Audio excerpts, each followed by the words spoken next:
Please subscribe Ito Money Vlog.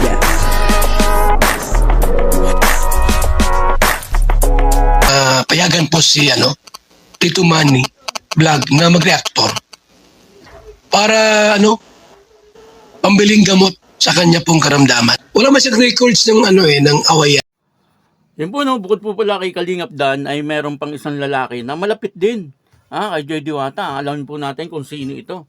At pinagkakatiwalaan din po siguro ito ni Joy Diwata. Ayon po doon sa kwento ng lalaki, ay talagang malapit din po sila sa isa't isa nung lalaki. Papanoorin po natin yung video. Siyempre, bibigyan po natin ng kaunting reaction. Pero bago po yan, ako muna po ay bumabati sa inyo lahat ng magandang umaga, magandang tanghali at magandang gabi sa inyo lahat mga kapatid. Saan man kayo ng panig ng mundo naroroon ngayon, na mag-iingat kayo palagi at pagpalain kayo ng ating Panginoon. Maraming salamat din po sa patuloy na tumatangkilik sa aking YouTube channel at nanonood sa aking video reaction. Patuloy lang po natin suportahan sila Kuya Bal Santos Matubang, Kalingap Rab, Ate Edna Vlog, Jack Tapia, at syempre mga kasama ko po sa Karepa. Ganun din po yung mga charity vlogger na Kalingap partner. Ito po yung video na kung saan may isang lalaki na close din po kay Joy Diwata. Alamin po natin kung sino ito. At papanoorin po natin yung video. Ang kabuuan po ng video ito ay mapapanood po natin sa YouTube channel ni Kalingap Dan. Tanong lang, syempre, tungkol naman to kay Joy na mas nakikita mo siya naman sa school. Kamusta naman si Joy? Onting share naman dyan, onting pampasaya naman para sa mga nag-aabang sa Dan Joy. Yun po, natutuwa lang din po ako kay Joy at si Joy yung taong masiyahin, gano'n. Alam mo yung pagka-positive niya is nakakahawa. Halimbawa, Energy niya. Yung energy niya po. Yung malungkot ka, tapos biglang marang sa'yo mo na parang, boy, mang-aasar. Yung nakakatawa din po kasi hindi naman po deep yung pag-joke yun na hindi mo nakakasakit ng masyado. May time lang, pag talaga, nakakainis ka talaga. Stress ka na tapos nasa Aasarin ka pa lalo. Pero po kami, close man po kami ni Joy. At mabait man po yun. Tsaka, yun nga, napahig nga siya magpa-video yun. Para ma-video siya, para din sa mga sabi niya pong basketball. so anong pwede mo i-share about sa amin, sa nakikita mo? Na may mga nakukwento ba si Joy about sa kanyang inspirasyon sa buhay o yung mga nagpapasaya sa kanya? Meron ba?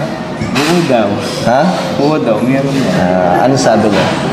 So yun, share mo naman, baka maya maraming kiligin, di ba? Kahit onti lang. Wag lahat kasi baka magalit sa'yo si Joy, lagot ka. Yeah, ano ka na naman nun? Boyfriend ka na daw. Natatawa ka? Sa kanya ka na daw. Ano? Sa kanya ka na daw. Sabi niya? Oo. Kailan? Tapos ako man yung hindi naniniwala, kaya ginawa ko. Dito, patingin daw ng chat. Gano'n. Sinabi niya sa akin, bago niya ipakita. Makakatiwala sa ganda ko ay gano'n. Sabi niya sa kanya na daw ako.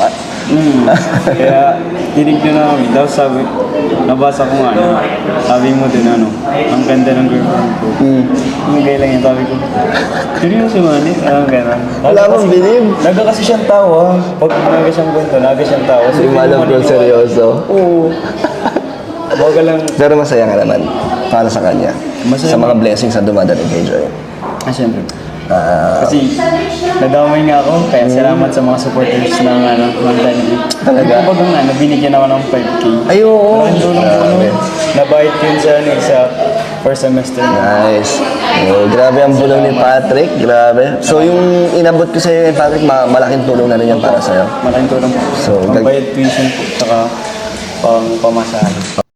Yan po, tinutukoy po natin dito ay walang iba kundi si Kalingap Patrick. At si Kalingap Patrick nga minsan makikita po natin sa mga TikTok ni Joy Diwata ay kasama po ito. Noon nga ay parang napagkakamalan ko na sabi ko baka nanliligaw, Kaya Joy Diwata, buti na lang at na-interview po siya ni Kalingap Dan upang sa ganun ay nalinawan ang lahat. Ay mapagkakatiwalaan naman po si Joy Diwata sa lahat ng bagay.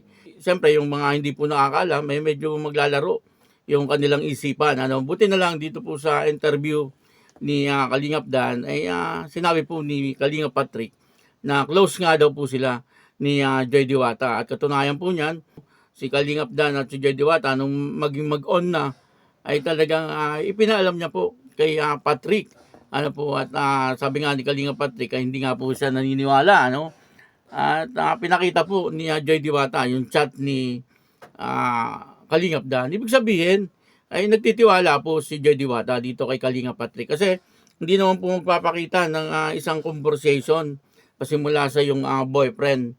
Ano, kung hindi mo po pinagkakatiwalaan yung tao na iyong nakakahulibilo o yung taong talagang malapit sa iyo.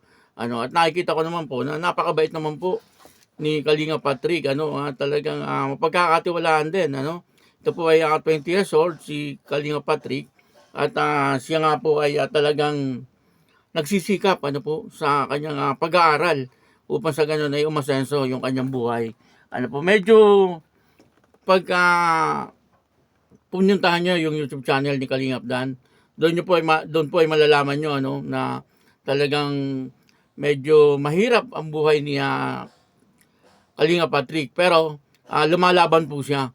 Ano, hindi po natin nakalain, ano, na yung buhay ni Kalingap Patrick ay ganon. Kala ko po nung una ay yayamanin din.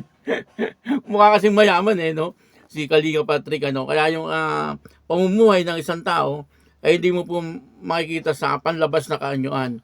Ano po, bagamat simple lang, ano, manamit itong si Kalingap Patrick, pero sa kanyang itsura kasi, ano, medyo gwapo rin, ano po, at magaling din magdala ng damit.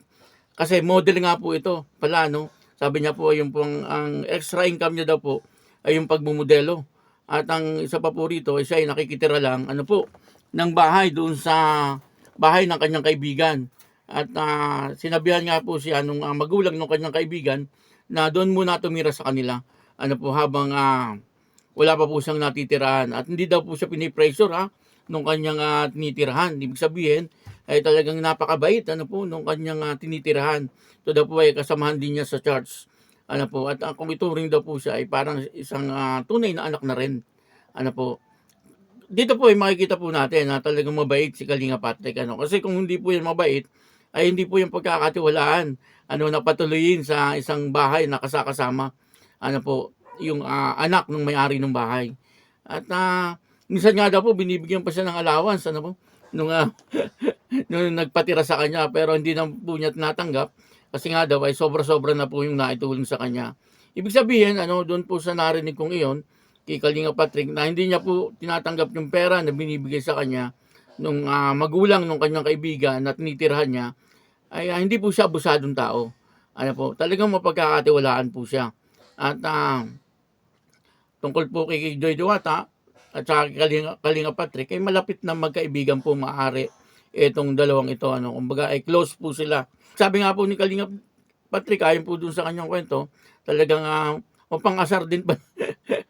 Mapang-asar din po pala itong si Joy Diwata, ano. Hindi po natin nakalaan yun, ano.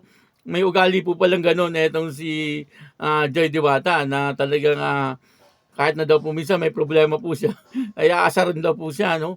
Nakakahawa daw po yung pagiging positive ni Joy Diwata. Nakikita naman po natin, ano, lagi po nakatawa si Joy Diwata. Sabi po ng iba ay tahimik, ano, etong si Joy Diwata. Pero kay Kalingap Patrick, sabi niya po ay talagang mapang-asar daw po, ano, etong si Joy Diwata. Pero nasa limitasyon naman. Kumbaga ay nasa tama lang, ano po, yung kanyang pang-aasar.